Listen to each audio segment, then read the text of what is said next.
As we speak right now, President Trump is meeting in the White House with current President Joe Biden, where they're meeting together to talk about the transition of power and all the transitions that have to go at the various cabinet levels and all of that.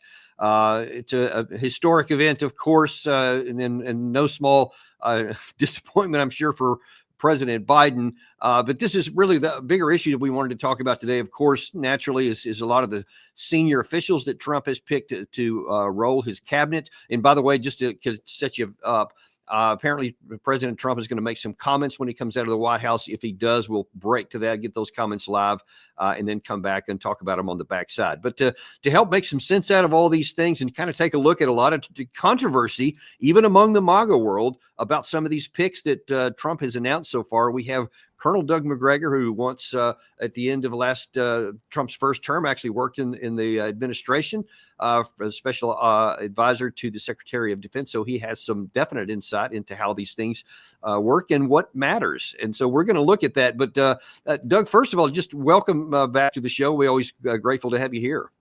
Oh, thanks. And look, even before we get that, though, because there's some news that's breaking this morning that's haven't penetrated much of the Western media so far, because really all the stuff about Trump and everything else.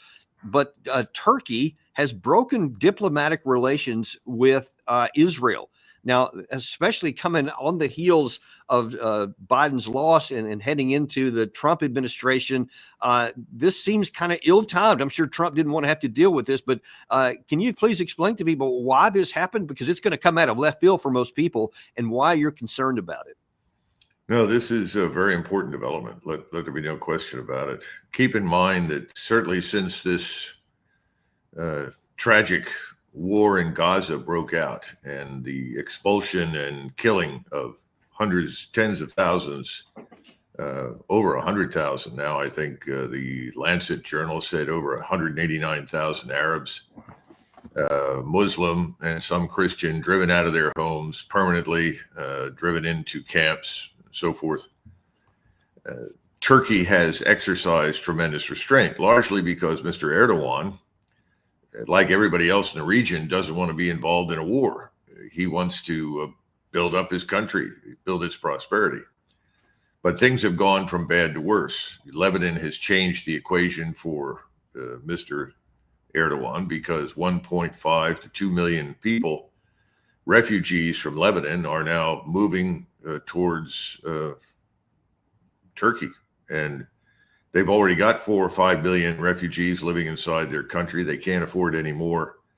So he's being pushed and pushed and pushed. In addition to which, keep in mind that Turkey historically, because of its Ottoman past, has been considered the leading state of Sunni Islam.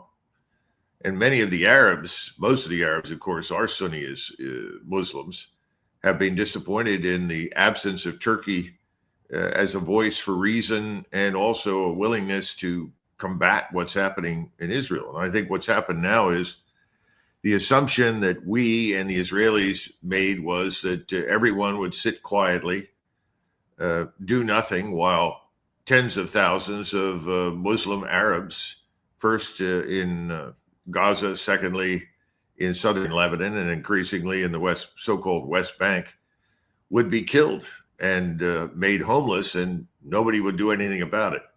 The other point is that Mr. Erdogan has been supplying Israel first with a lot of goods and food. That has largely stopped, but now the question is, what will he do about the oil? Because the Israelis have been extraordinarily dependent upon the oil shipped to them from Azerbaijan through Turkey down into Syria and Israel. If they don't have access to that oil, and that represents about 80% of the oil that is utilized by the Israelis, they're in a very serious problem. And so we'll wait and see what he does about that. But the point is that he's now jumped on board with virtually everyone else in the region. Everyone in the region is now aligned with Iran against Israel, something that everybody thought was impossible. There you go. That's it. And that line is extraordinarily important to the Israelis. And of course, everybody has allowed black market operations to go on. Jordan, Egypt, Turkey, moving things in and out of Israel, but the oil is by far the single most important commodity. If that's And cut off, then Israel's in a lot of trouble. And I want to go a little bit further, because you're talking about a region wide here. Turkey alone is a big issue for all the reasons you just mentioned.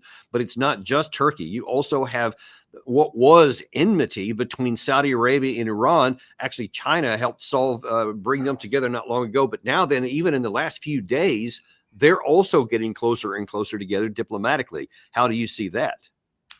This is extraordinarily important because not only was there historically animosity or hostility between the two, but I think the two have concluded that their interests obviously coincide, particularly when it comes to the movement of oil and goods and natural gas and so forth, and also with Russia and China. 90% of all the oil that's produced by Iran goes to China. So the notion that if you cut the oil off, that somehow or another you're going to harm Iran is crazy. In other words, that we cut it off as far as their ability to export to us in the West. Their principal export is to China. If you cut that oil off, then obviously the Chinese are very unhappy, and the Chinese already have a small flotilla of ships outside the Persian Gulf, and I suspect they'll send submarines out there, and they will eventually cooperate or coordinate with the Russian vessels that are in the area, as well as Iran and Saudi Arabia. Now, here's the worst case scenario, though, and that is that Saudi Arabia and the Emirates decide to pull their wealth from our banks and repatriate it entirely to the peninsula. That's being discussed, and that would have a very, let us say, deleterious impact on the United States. And in addition to pulling their wealth out and repatriating it to the peninsula, I would expect them to dump their remaining treasuries. They've always controlled, almost 40% of our treasuries. These things are the treasury bonds that were issued at very, very low interest rates that now increasingly have no value, at least on the open markets. If they dump those and sell them off at bargain prices, our markets are in a lot of trouble. So it's not just a question of kinetic warfare. There are many other things that are happening on the sidelines that could have a hugely negative impact on us. Well, and plus we've had, I believe, Saudi Arabia and Turkey have both petitioned to sign BRICS, so to join into that as well, on top of Iran. So you talked about Russia and China, and you see that whole thing expanding right before our eyes. To what extent do you think these announcements and these activities are happening after Trump was elected, but before he takes power? Is this some kind of a signal to the administration that they want to see some sort of change in policy? Yeah, I think so. But the problem is that they were waiting for President Trump to announce his candidates for office. In other words, his nominees for appointed positions. And having watched the names come out, and they know the backgrounds, none of these people are stupid. They actually pay attention to our media. They pay attention to the figures in the media that are reporting on what's happening here. They look at the figures that are nominees, and they have concluded, not unreasonably, that all of these nominees are Israeli approved, that effectively these people are 100% with Israel's war in the region. It's not just a question of do they like Israel or do they favor Israel, or would they support Israel if Israel needed support in the process of simply defending itself. That's not what this is about. They see that these people have effectively sworn allegiance to the Zionist cause. That's the way it is viewed in the Middle East. I think it's viewed that way around the world. So if that's the case, and these are the people that are going to be in positions of enormous influence and power, and they assume that given the fact that the Senate and the House are both largely in the grip of AIPAC, the American Israeli Political Action Committee, or Political Affairs Committee, that then they see this as a 100% backing for Israel in its war, and they have to assume that we will join it. So all of these things are now coming out at a point in time where everyone in the region has said the game is up. There's no hope for something better. There will be no discussions. There will be no negotiating. We're stuck with a very dangerous situation. The question is, what are they going to do about it? And I think what they're doing right now is carefully coalescing into an effective alliance. And I think you'll see some very interesting things over the next few weeks. Now, none of us knows what comes next. Iran is held back because Iran was kind of hopeful that, Mr. Trump would turn out to be someone with whom they could talk and negotiate. That doesn't seem to be the case. And others had probably favored the same thing. The real question is, what does Mr. Netanyahu do? Mr. Netanyahu has everything he wants. This is his dream outcome. Will Mr. Netanyahu simply wait quietly until Iran finally counters the last Israeli strike? Or will he say, no, we're not going to wait? And historically, Israel hasn't. When it felt that it was threatened in any way, shape, or form, it is struck at its enemies. Well, in this case, they're already at war for all intents and purposes with everybody in the region. Why would they wait? So will Mr. Netanyahu, in fact, strike Iran? I don't know, but I think the situation is very explosive. And something's bound to happen between now and the 21st of January, right? Certainly the conditions seem to favor that, and it's a lot of very tough tinder that could just be ignited with a very small spark of it, and especially if it's a bigger one. But I want to get into what you just said there, specifically about the the cabinet that Trump has selected, because there's a lot in MAGA world that are raising some alarms over some of these choices.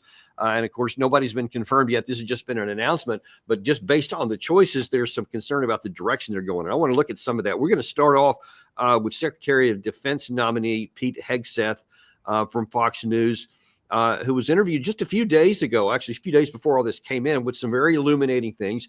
And I want to look at some of those comments that he made there. Some are hopeful, some are positive, and some less so. We'll take a look at it. First of all, he was asked, are you worried about nuclear war? Are you concerned about nuclear war? I mean, yes, in a general sense, I guess. I found overinflated from the beginning this idea that Vladimir Putin's attack on Ukraine was going to lead to nuclear war or war across the continent. I've always felt like it was, from the beginning, like a couple days in, I was like, this feels like a Putin's give me my shit back war. It kind of feels like, I feel like you've been pushing pretty hard, and we used to have the former Soviet Union, and we were pretty proud of that. And Ukraine was a part of it, and all these other countries, and I want my shit back. And I think I'm at the right time where I'm powerful enough to do it. And you're not quite on my border yet. And Biden's AWOL, so I'm going for it. And just like I did under my minor incursion under Obama, I got what I could. I got Crimea. Now I waited under Trump. Now I'm going to get my... And this idea that I hear all the time, and I've friends who would probably agree with us on most things. They're like, well, if you don't stop him in Ukraine, then he's going to go all the way to Poland. And he's going... I don't think he's... I mean, maybe in a perfect world where he had unlimited capabilities and he could crown himself king of Europe, he would. I think he's probably knows enough to know that it's probably not going much further than Ukraine. Now, a couple of things really jumped out at there. Me, the first one was alarming, where he said, "Yeah, I'm kind of worried about nuclear war." How does that make you? How does that strike you that the Secretary of Defense nominee is only sort of worried about nuclear war? Well, admittedly, the entire discussion was not terribly nuanced or informed, and certainly not by any means sophisticated. So the only thing I can say is that his views are sadly not very different from most congressmen on the Hill and from a lot of senators. None of these people have very sophisticated views of events overseas, and particularly of Russia or Iran or Turkey or China or any of these places. Most of them never been there, and if they were there, they were tourists, flew in, flew out. So I'm not really surprised, Dan. And remember, as we've talked so often, Americans have lost their very reasonable fear of war. You know, as we've talked before, when I was growing up, I remember the Cuban Missile Crisis. I remember what people did, how people felt, and their concerns. And obviously, President Kennedy was extremely concerned and alarmed by the statements of people made that, like Curtis LeMay and the chief of naval operations at the time, because he absolutely was horrified at the prospect of any kind of nuclear exchange, knowing full well the poisonous impact of such a thing. So, he represents, I think, Pete Hegseth, who is a very nice guy and gives a good rousing speech in support of Trump when he was on the campaign trail, is just expressing views in a way that I think is not very different from a lot of Americans. And let's look at the second part of that there, where he was talking about the Russia-Ukraine war, in that at least he doesn't seem to be going any, like the Biden administration, who are going to be there forever. We're going to help them. And, otherwise they're coming for us. And so do you get any optimism from his view there?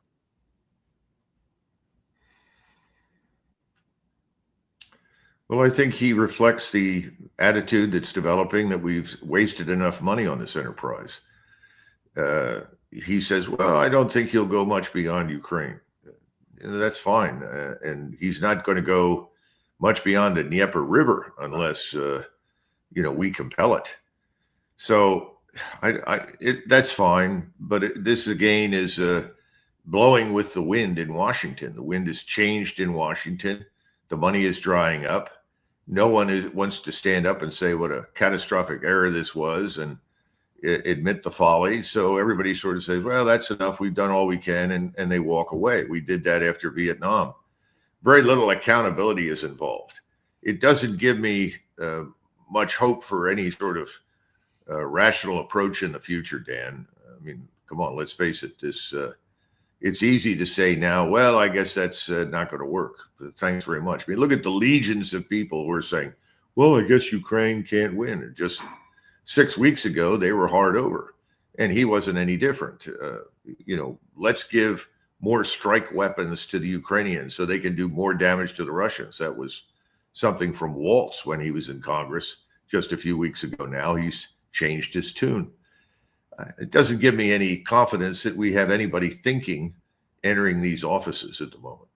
And it's also important to understand the environment that he's going to come into. So we had General Bauer, the NATO general, I think in charge of ground forces. I can't remember his exact title, but he is, I think, trying to set the stage that they're not going to, quote, give in on the change of American leadership here.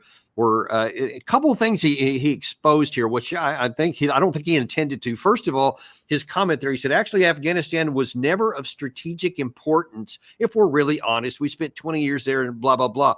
And I'm like, wait a minute. You're just acknowledging that the whole thing was pointless in there and that it contained nothing of any strategic value for the United States. Then, of course, the question is, then why the hell do we stay for 20 years when you knew it wasn't? That's one. The second part, though, is more important, because he says, no, we have to keep going for Ukraine because it is, quote, connected to the rules-based international order, and that's important to us. And this just shows that, you can say, like you just did, that at least Hegseth and many people are saying, well, all right, this didn't work, let's start closing it down. But that doesn't seem to be the case in NATO. They're still with this fiction that it matters if you want this rules-based order. Like, you can just choose to, no, we'll keep going here until we win. But that's just divorced from reality as it can get. What do you make of that? Well, the rules-based order is ultimately whatever we say it is, because we make the rules. We're talking about the United States of America. The notion that we have any respect for international law is absurd. We've ignored international law, customs, and rules whenever it suits us to do so. So that's a lot of nonsense. Second thing, if China has any ambitions in Ukraine, it's to build rail lines into Ukraine so that China can import the wheat and other food products, commodities that Ukraine produces, back to China. And China can sell its goods to the Ukrainians. That's about it. See, the thing is that he, like so many people in the United States, are living in a world that no longer exists. Strangely enough, President Putin and President Xi are interested in a world where there is no war, because war is ultimately bad for business, which they understand. They want to get this over with. They want to stop it. They want to get back to building prosperity and improving the living standards in their countries. They have huge numbers of people that want to live better, who aspire to live better. They want to meet those needs and expectations. We, on the other hand, think that these are all bloodthirsty criminals leading vast armies ready to sweep down on all of us. That's a lot of nonsense. They don't. They're not interested in it. We're the ones who still view the use of bullying tactics with our military, sanctions and tariffs as the way forward. And we can't rely on that anymore. We don't live in a world where that favors us in any way, shape, or form. Yeah, it's not 1991 anymore, which we never left that mentality. You mentioned China and some of the things they want. In that same interview there, Hegseth was talking about how he views China and how some of the Pentagon's own war computer simulations have not turned out well. Now, he's going to say something here on the one hand that seems pretty self-evident. I think you and I have talked about this before, but then it's where he goes after that that raises a little eyebrows. In the past X number of years, 10, 12, 15, the Pentagon has a perfect record in all of its war games against China. We lose every time inside the Pentagon war games. We know what our real capability. You see, we didn't even get to this part of the war on warriors. I mean, the military-industrial complex, the way we procure weapon systems. We're always, the way our system works, the way our bureaucratic system works, where the speed of weapons procurement works, we're always a decade behind in fighting the last war. Whereas China, we have, what did Rumsfeld say? You go to the war of the army you have. We have the army. China's building an army specifically dedicated to defeating the United States of America. That is their strategic outset. Take hypersonic missiles. So if our whole power projection platform is aircraft carriers and the ability to project power that way strategically around the globe. And yeah, we have a nuclear triad and all of that, but a big part of it. And if 15 hypersonic missiles can take out our 10 aircraft carriers in the first 20 minutes of a conflict, what does that look like? Now, you have been talking about the vulnerability of the aircraft carrier and how it's like the battleship of the age old that we haven't recognized yet. So you probably would agree with that part there. And certainly, yeah, I've talked about the imbalance in that part of the world. If we went over to fight China on their terms, in their front door over the issue of Taiwan, they have all the operational advantages. But if he's right on that, then that would portend a significant change of policy, especially if he's going to lead the Pentagon to where we have to have very different policies regarding China, and they can't continue to be hostile and pushing. How do you view that? In January 1997, when Breaking the Phalanx was published, I had a whole chapter on a war in CENTCOM, and I compared the Navy's position to that of our ships off the coast of Okinawa during World War II. In fact, my father was serving on one of those vessels and sat under the hail of kamikazes that flew in. The kamikazes sunk something like 9 ships, damaged another 26 or 27. It was a very frightening experience. And my point was, what you saw with the kamikazes, make it, sort of cube it, and then make it much more lethal. And large numbers of shore batteries consisting of cruise missiles and unmanned, what a cruise missile is essentially an unmanned attack system. They'll sink most of these amphibious ships and other kinds of vessels and changing warfare. Well, that was in 97. Of course, I was pilloried and the Navy renounced me because I was arguing for no more aircraft carriers. Don't build anymore. Let's use these until retirement because they're only useful as in a permissive environment. That's true, but he's saying that now, and of course, more and more people have come on board with this idea. I think Andy Krepanevich had the idea of an arsenal ship, which wasn't all that bad. It looked something like the Monitor from the Civil War, and just carried lots and lots of missiles that it could launch. But the truth of the matter is, submarines rule the waves, and our preeminent priority strategically should be the building of additional submarines and the maintenance of that fleet. Certainly the maintenance of the human capital. That goes into another discussion. Yeah. That's important. I don't think he knows anything. I think he's mouthing things. That goes on in Washington a lot. Most people in Washington have a cocktail level of familiarity with anything. And you go to the cocktail party and you pick up on what's the theme. And so targeting aircraft carriers, that's an easy theme right now. People point to that sort of thing. The thing he doesn't understand is that guess who's building aircraft carriers? The Chinese. Yeah. Now, why are they building aircraft carriers? Are they building it because they want to attack us? No, because that's seen as a metric of your greatness as a great power, just as battleships in the 1930s were viewed in the same way. Adolf Hitler wasted precious time and resources on battleships, the Bismarck, the Gneisenau, and they were great ships, but they were no longer necessary. Yeah. Had he plowed all of that into submarines, he could have begun the war with more submarines. He had something like 29 operational submarines when the war broke out. And people have run those war games and said that if Adolf Hitler had had 50 plus submarines at the beginning of the war, he'd have won. He'd have sunk everything. Wow. That's the war game that he should be interested in paying attention to. That's the lesson of the Second World War. And Nimitz said as much at the end of the war. He said, none of us appreciated the lethality and importance of the submarine. And Nimitz had commanded a submarine. So that's nice, Pete.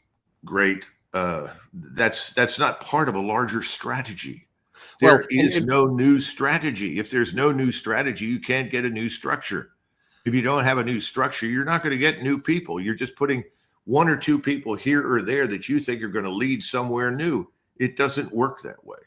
Yeah, and that's actually something I wanted to go down the list of, because what's at least supposed to be what's written out is the job description of the Secretary of Defense is supposed to be to set a national security strategy, and then to make sure that the force actually supports that strategy, and you can actually get it done within the resource constraints that you have, et cetera.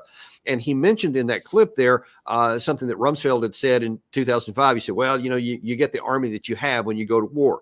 Now, you have been publishing all these books since 1997 forward that literally lay out a blueprint for how to go there and how to get a force that can actually meet the next war, not trying to look at what happened in the previous war. What can he do to try and build a force for the future while avoiding war in China?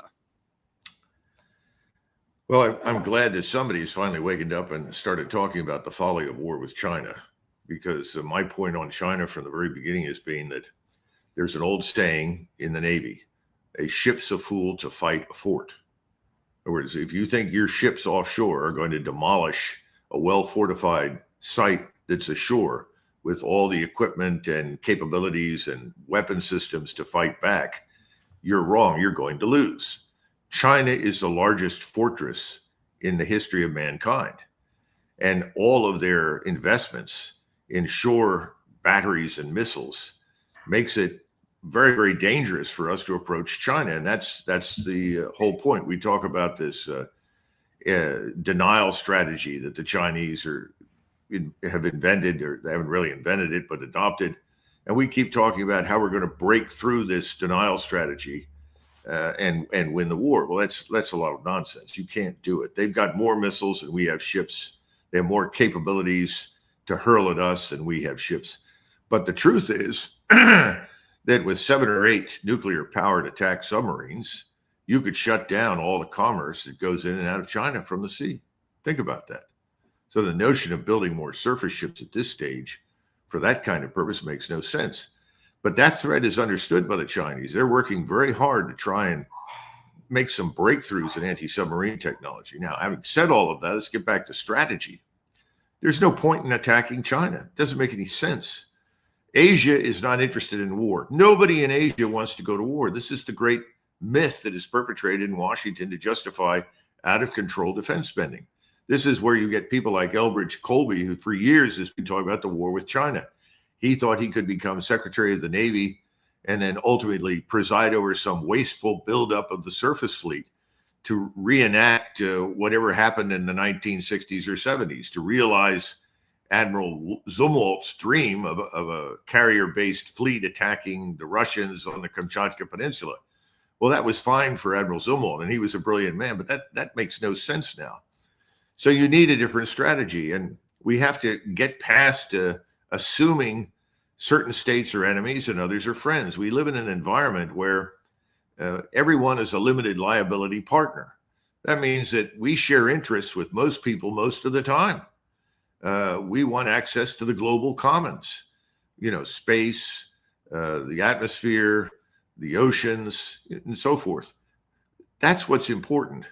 And we ought to be interested in that. And we should be interested in avoiding unnecessary conflict because it's destructive. We've lost, what, 14 trillion since 2001 on these crazy wars in the Middle East.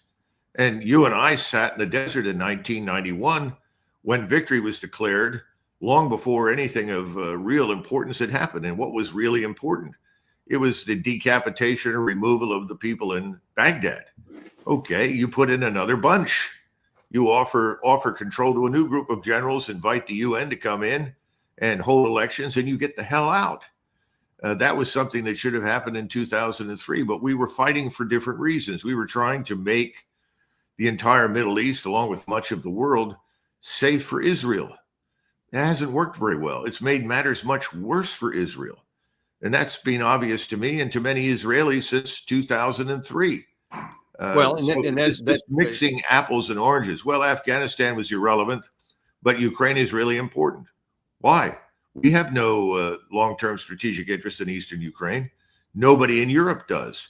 Everybody in Europe wants to do business with Ukraine and Russia and White Russia. Why? Because of the things they have. That's what the great marriage of Germany to Russia was always all about, a mutually beneficial arrangement, much like the one that exists today between Russia and China.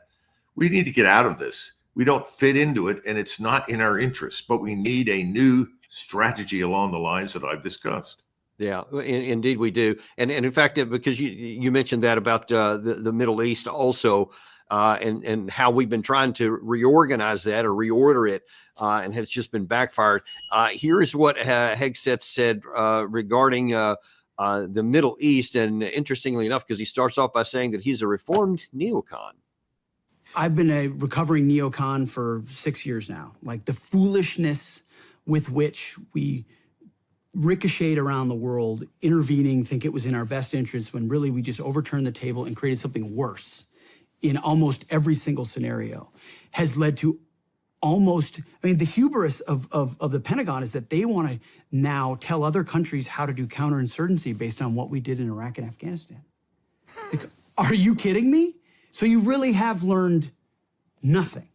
Okay, nothing. So you're right. The trust there that our political leaders or our generals would have our best interests in mind is totally broken. It's totally broken. I acknowledge that completely. And the last thing I want is my son deploying to the Donbass to defend Eastern Ukraine.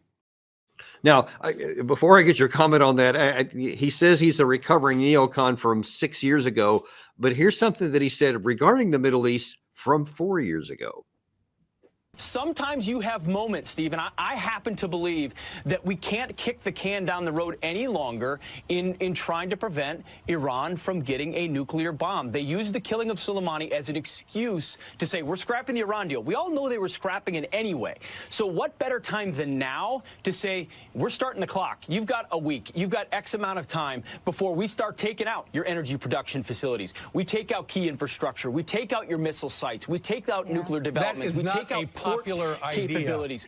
Or, you know what, take out a Quds headquarters while you're at it if you want. I understand that's not a popular idea. But I understand, I've been hearing that we believe that the Iranians are hiding missiles and weapons in some of these cultural sites, churches, of course they do. Mosques. This is what Islamists do. Is what they've done on the battlefield against folks like me and my entire generation. Human shields, using mosques, using hospitals, schools. This is what our enemies do. Now that doesn't mean we go on and target cultural sites, but what it means is we are clear-eyed about how our enemies use the rules that we write against us. And if we want to defeat them, this is something, having seen it, if we want to defeat them, we have to think smart about how these rules, how we navigate within these rules without playing in a game that's rigged to help them so that we can't win. If we're going to fight to prevent Iran from getting a nuclear bomb, this regime, then we need to rewrite the rules that are advantageous to us. I don't want to hit cultural sites on purpose, but if you're using one to harbor your most dangerous weapons, then that should be on the target list. And the president did. Well, that's we can hope that 4 years ago that was his view, and maybe it's not now. But especially given Trump's proclivity to generally avoid war, how do you see him coming into this one now? Well, you just listen to the Israeli mantra. That is exactly the argument that they make. And then they go on to insist that their war is our war, that our interests and theirs are identical. It's a dangerous path because most of his comments are taken, if you take them out of context, they don't make much sense. And the context is something that everybody ignores that wants to go to war with Iran. And that's what this is all about. And if you want to benefit from what I would call Israeli largesse, which is really Jewish capital in the diaspora, then you have to sign on for the war with Iran. And that's what he's done. That's what he's about. It's unfortunate because it's very simplistic. You know, I remember people that were cheering that we had killed Soleimani in Iraq. And I pointed out that there were a couple of problems with this. First of all, Soleimani technically was a member of a foreign government. He was the equivalent of the national security advisor to the supreme leader. So he's essentially the same as if someone killed Waltz and then cheered in the streets. Look what we've done. Dumb idea. It was wrong. It was against international law. It was actually against our own laws. Secondly, well, he's responsible for all these American deaths in Iraq. No, he's not. What he did is what we would do if we had an enemy in Mexico. What would we do if there were Russian or Chinese forces in Mexico backing one side against another side in Mexico, and the other side being perhaps a more moderate or liberally minded group versus a group that wanted to not only capture control of Mexico, but then wage war on us? I think we'd have been much tougher on our enemy in Mexico than the Iranians ever were on us in Iraq. You know, you can't isolate these things. He's talking about warfare that is precise and clean and sterile. That doesn't exist. You can't bomb things with impunity. We can't bomb our way out of anything, neither can Netanyahu. This is a dead end. And if we keep it up, we're going to end up at war with a pretty substantial portion, not just of the Middle East, but probably of Asia and Russia. And this is unnecessary. It's counterproductive. It's antithetical to our interests. We're not ready for it. We're not prepared for it. Now, I can hope that because that comment was made 4 years ago, perhaps he's changed his mind in them. But it's a little tougher when we look at Trump's CIA director, John Ratcliffe, who I think just yesterday said this. When they engage in an active war of trying to assassinate President Trump, and perhaps most importantly, when they engage in the active war of firing through its Houthi-controlled rebels ballistic missiles at 3 U.S. warships, and there had been no actions and no consequences to those acts of war by Iran, it unfortunately tells you how far the Democrats are willing to go to stop Donald Trump. And, you know, I think larger at play here, Maria, is not just this short-term election, but that it really reveals the failed strategy of the Democrats over the last 10 years in dealing with Iran. You know, the famous Obama doctrine, which was that, look, we can deter Iran diplomatically and it won't come at the expense of Israel. Well, Barack Obama was wrong. He misunderstood the lethality and the evil nature of the Iranian regime.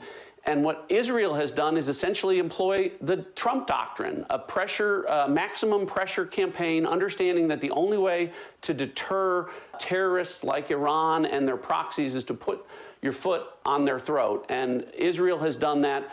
We should be assisting Israel in doing so. Yeah, why should we be assisting Israel in doing so when the United States itself, number one, that violates our Constitution, because unless we're attacked, our armed forces are not to be used on behalf of someone else to go after their enemies. So aside from that issue there, talk about the real regional problems that doing what he said would cause the U.S. He and the rest of the people that are being nominated for key cabinet positions are all evidence for what more and more people are calling elite capture. There's nothing more reliable than a man who can be bought for cold, hard cash. All of these people are bought and paid for. There have been investments for 20 years, ranging into hundreds of millions, maybe billions of dollars by Israel and its agents in the United States to drive us to war against Iran. Now they're positioned to finally get what they want. All of these people are signing on for it. Secondly, this business about the Iranians set out to assassinate President Trump, I've never bought into that. This comes from the same people who told us there were nuclear weapons in Iraq when there were none. The intelligence agencies have either misrepresented or simply outright lied about so much over many decades that it's very difficult to take what they say seriously. What we ought to be worried about are the implications of our own actions and where our actions could lead us into destructive wars that we don't want to fight, that we don't need to fight, that the American people don't want. We need to tend to our needs here at home. And that appears to be the last thing on the agenda of this new administration. And that's so that was with the CIA director. Next, I want to turn to the at least the presumed Secretary of State pick. Now, it's been in the news for at least 48 hours that it's going to be Marco Rubio, though it still has not been, curiously enough, publicly, officially announced by the administration or the incoming administration. We'll see how that turns out. But here is Tulsi Gabbard talking about Marco Rubio when he was being considered as a vice presidential candidate earlier this summer. I think it would be a huge mistake for President Trump to choose him because he represents the neocon warmongering establishment of Washington, D.C., which stands diametrically opposed to the very policies that President Trump has always stood for, going all the way back to when he ran for president in 2016 through that first term in office, and the things that he's talking about wanting to do now. And it would send the wrong message to a lot of folks who are very concerned about the fact that we are on the brink of war with Russia and China and Iran and North Korea. If Marco Rubio is his vice president, then that is what we will face, and it will cause a lot of people to question what kind of foreign policy will actually be executed. Will it be the one that Trump wants and stands for, or will it be one that will continue the deep state neocon warmongers who've gotten us into the mess that we are in now? Hard to argue with that same prohibition against him being the vice presidential candidate to be the Secretary of State, because it does seem to be opposed to what Trump says he stands for. How do you see it? Well, obviously, I think Tulsi Gabbard would make a much better Secretary of State because she represents the more balanced and nuanced approach to foreign policy and recognizes the criticality of avoiding war. I think Tulsi Gabbard and others that support Donald Trump, like me, have to come to the conclusion that what Trump thinks is either unclear or it's clear. And he has hitched his wagon 100% to the Zionist cause in the Middle East, which means war to expand the state of Israel and destroy everyone that Israel doesn't like or Israel fears. That includes, first and foremost, Iran. I think he and his team are committed to that objective. That's where we're headed. If anybody has any questions about it, start paying attention to what people actually say. At some point, you have to listen to people and believe them. And President Trump has made very clear statements about Iran and where he expects to go. And if anything, he's being critical for the most part of the Biden administration for not doing enough against Iran. And I think Waltz and Hegseth are of the same mindset. So is Rubio. I think anybody who shows up in the State Department is going to have to toe that line, which is why I don't think Tulsi will show up there. But if she did, she would be swimming in unfriendly waters. She'd probably have Brian Hook as her deputy and be surrounded by dozens of people in the State Department who are plugging the same line. This is the problem. They say, well, nominate so-and-so, he can go in there and make a difference. It's not easy. It doesn't work that way. If you show up with the kinds of views that Tulsi Gabbard has, you're going to be the lone ranger in the biggest rainstorm you've ever seen. And what we're headed towards right now is really the storm of the century. Now, you can quibble about qualifications. Who's qualified, who isn't?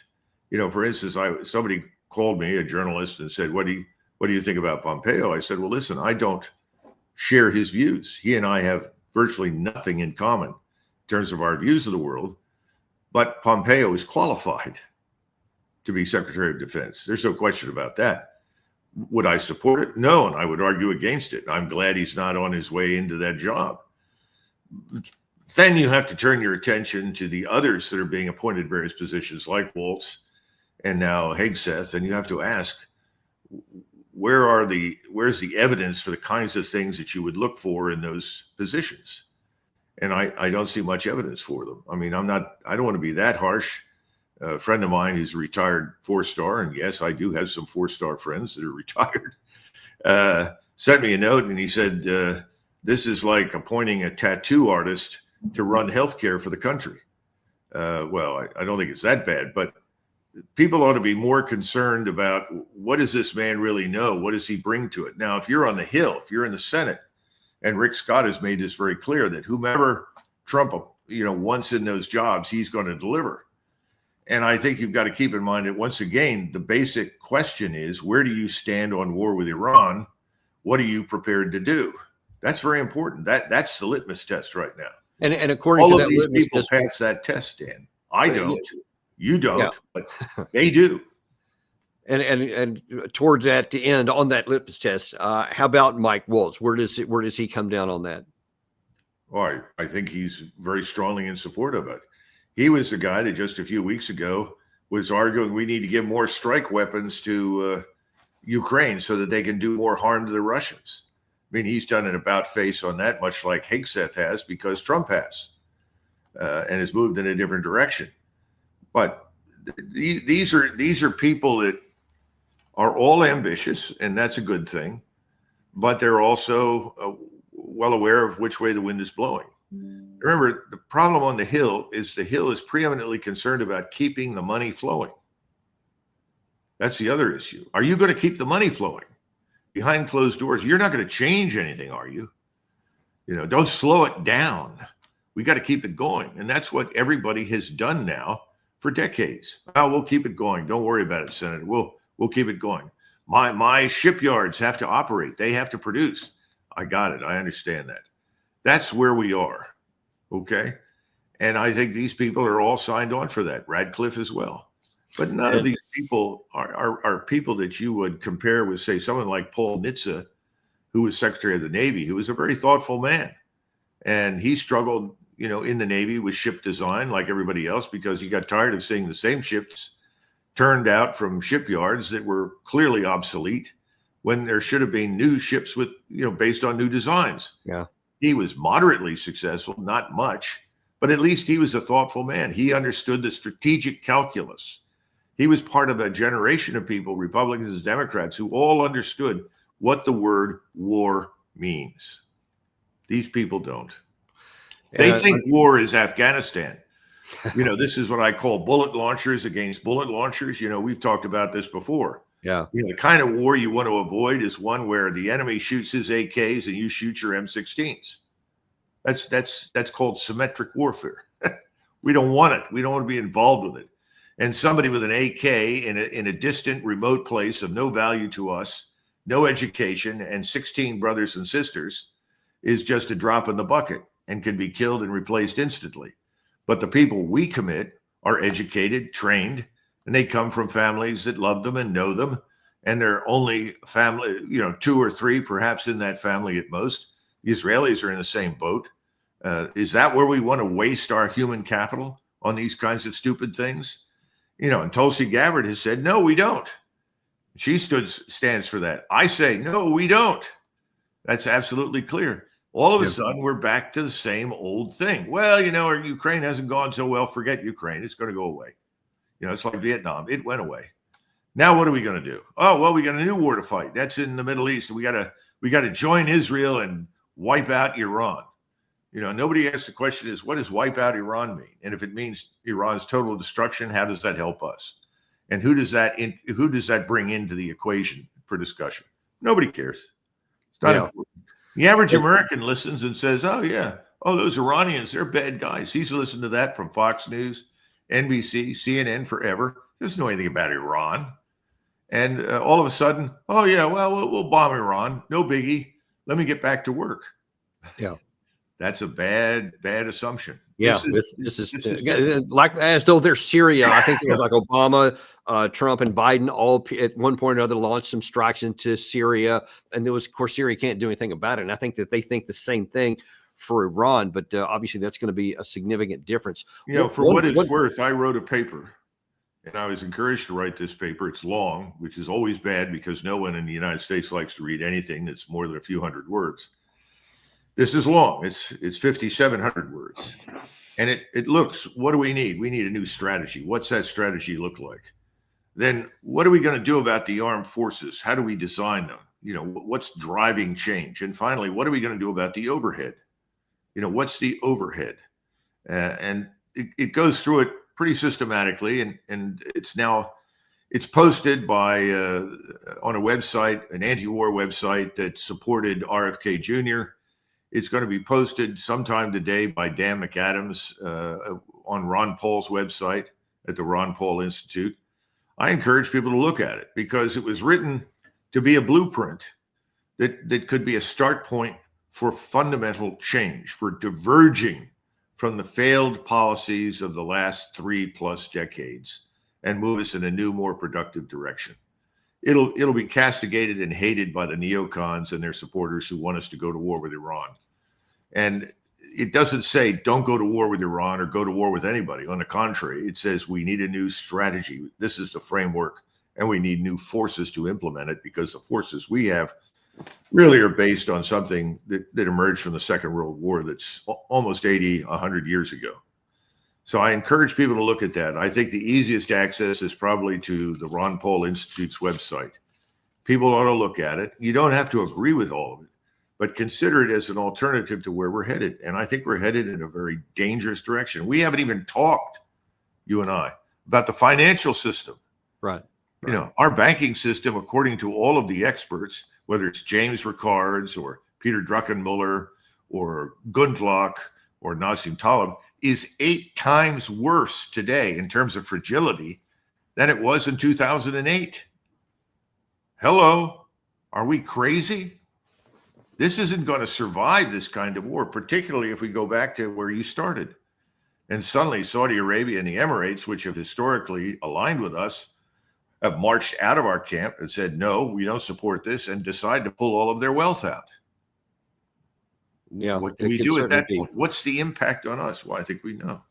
And of course, you know, you say you hope people read this part paper here. Of course, I wish I could get it in front of Donald Trump, because that would like be a blueprint for everything he says he stands for. This is how you execute it, which is why I was unshy about tweeting out and several other things that I thought you should have been the Secretary of Defense, because you understand how it needs to happen. I wish Tulsi Gabbard, I recommended that she also be elevated as Secretary of State, because I think that would have, the two most powerful people, I think, in those two positions would have really helped Trump operationalize his vision, and all of America would have benefited from it. And I fear that some of the people he's tied himself to may go in the opposite direction.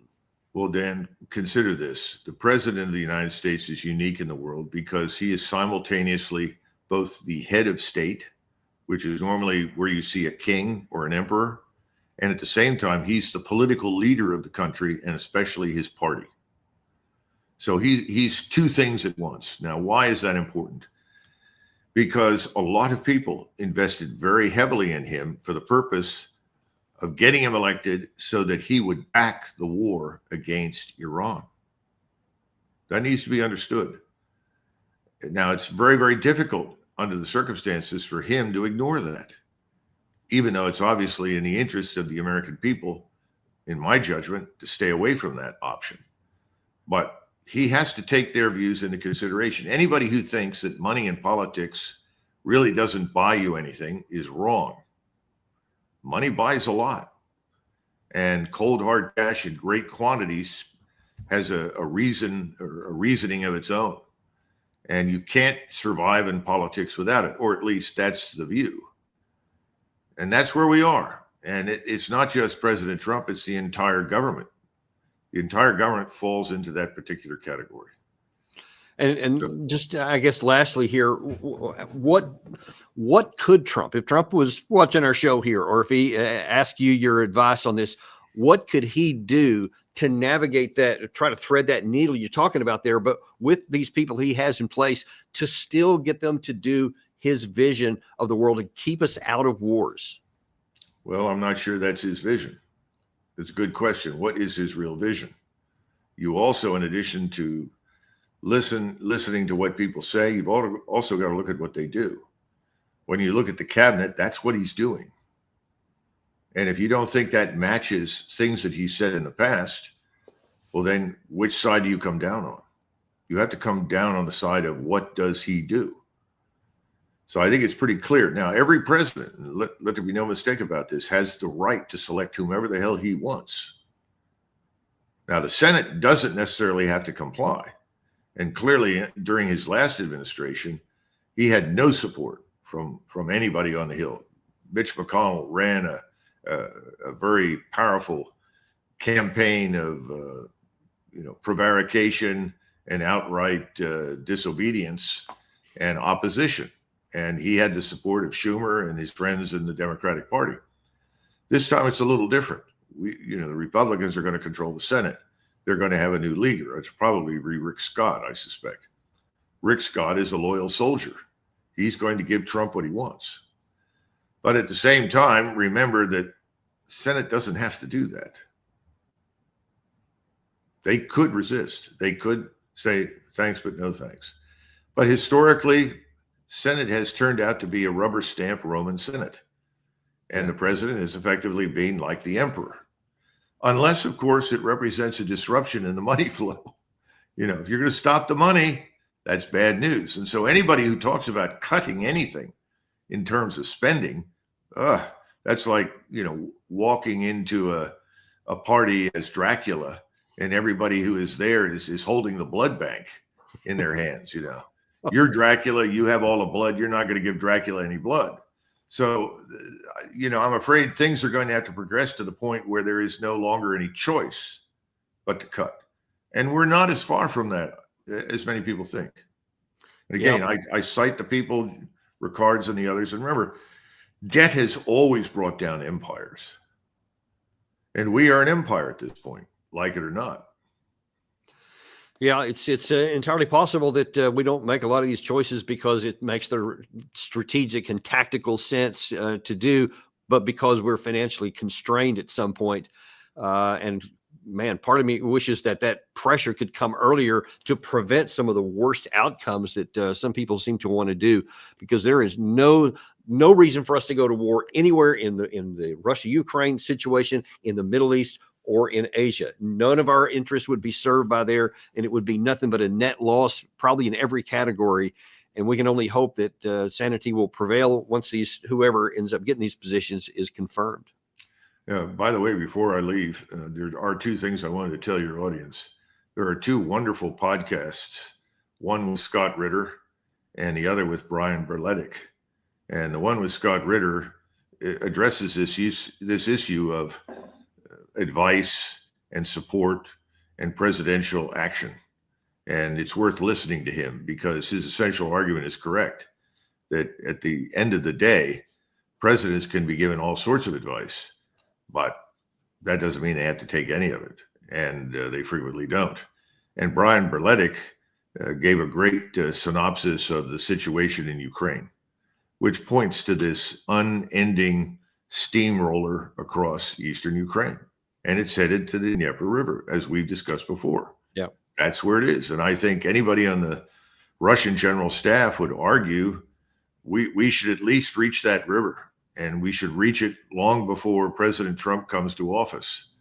And then we can decide what we want to do at that point, because that's a fait accompli. It's over, done. Yep. And there's certainly a lot of actions on the ground. I saw some reports actually popped on my screen after we even came on that said there's increasing evidence of a large troop gathering in the southern part of the Eastern Front now, in the Zaporizhia area, which could indicate the preparation of the final stages for a large Russian push in the south. And that could certainly unhinge a lot of the rest of that front if it ends up happening. So the early stages of that could be in play right now. We'll have to wait and see how that plays out. I think they're definitely going to move to Dnipro. And I'm so grateful that someone changed the name of that city. It used to be Dnipropetrovsk, which took months and years of practice to say. So Dnipro's a lot easier. I'm grateful for that.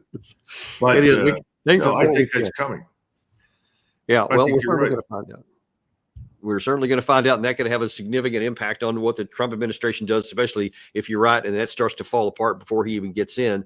We'll have to wait and see how that happens. We just have to remember at Potsdam, when there was a discussion of these things, and even before Potsdam, Stalin said repeatedly when the issue came up of what are you going to do, where are you going to stop, and so forth, so forth.